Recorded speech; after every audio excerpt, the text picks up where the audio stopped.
Hi ಎಲ್ರಿಗೂ ನಮಸ್ಕಾರ. Welcome to my mini vlog. ಬೆಳಗ್ಗೆನೇ ಎದ್ದು ಮಕ್ಕಳಿಗೆಲ್ಲ ಸ್ನಾನ ಮಾಡಿಸ್ಕೊಂಡು ರೆಡಿಯಾಗಿ ನಾವೆಲ್ಲ ಎಲ್ಲಿ ಹೋಗ್ತಾ ಇದ್ದೀವಿ ಅಂದರೆ ಮಂತ್ರಾಲಯಕ್ಕೆ ಹೋಗ್ತಾ ಇದ್ದೀವಿ. ಹರಕೆ ನಮ್ಮಮ್ಮನ ಹರಕೆ ತೀರ್ತಾನೆ ಇಲ್ಲ. ಮದುವೆ ಆಗೋಕ್ಕೂ ಮುಂಚೆಯಿಂದನೂ ಹರಕೆ ಮಾಡ್ಕೊಂಡಿದ್ರು. ಮದುವೆ ಆಗಿ 5 ವರ್ಷ ಆಗಿ 2 ಮಕ್ಕಳಾದಮೇಲೆ ಆ ಹರಕೆನ ತೀರಿಸೋದಕ್ಕೆ ಹೋಗ್ತಾ ಇದ್ದೀವಿ. ಇನ್ನು ಮಕ್ಕಳೆಲ್ಲ ಬೇಗ ಎದ್ದು ಸ್ನಾನ ಮಾಡಿರೋದ್ರಿಂದ ಅವರೆಲ್ಲ ತುಂಬ ಡೀಪ್ ಸ್ಲೀಪಲ್ಲಿದ್ದರು.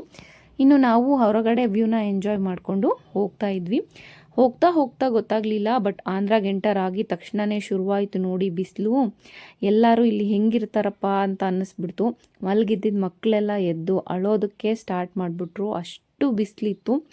ಇನ್ನು AC ಇಲ್ದಲೆ 5 ನಿಮಿಷ ಕೂಡ ಇರೋಕ್ಕಾಗಲಿಲ್ಲ, ಆ ಥರ ಬಿಸಿಲು. 11:30ಗೆ ಆ ರೇಂಜಲ್ಲಿತ್ತು ಅಂದರೆ ಇನ್ನು ಮಧ್ಯಾಹ್ನ ಟೈಮಲ್ಲೆಲ್ಲ ಯಾವ ರೀತಿ ಇರುತ್ತೋ ಗೊತ್ತಿಲ್ಲ. ಅಷ್ಟಕ್ಕೂ ನಾವು ಹೋಗಿರೋದು ಜೂನಲ್ಲಿ.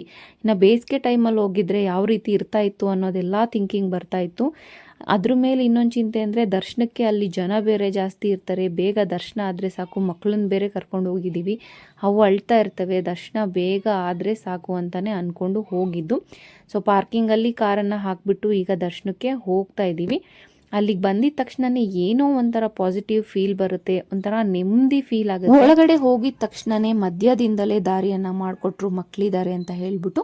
ದರ್ಶನ ಅಂತೂ ತುಂಬಾನೇ ಚೆನ್ನಾಗಾಯಿತು, ತುಂಬ ಬೇಗ ಆಯಿತು ಅಂತ ಹೇಳ್ತಾ ಇದಾಗಿತ್ತು ಇವತ್ತಿನ ಮಿನಿ ವ್ಲಾಗ್. ರಾಘವೇಂದ್ರ ಸ್ವಾಮಿಗಳು ಎಲ್ಲರಿಗೂ ಒಳ್ಳೇದು ಮಾಡಲಿ. Thank you so much.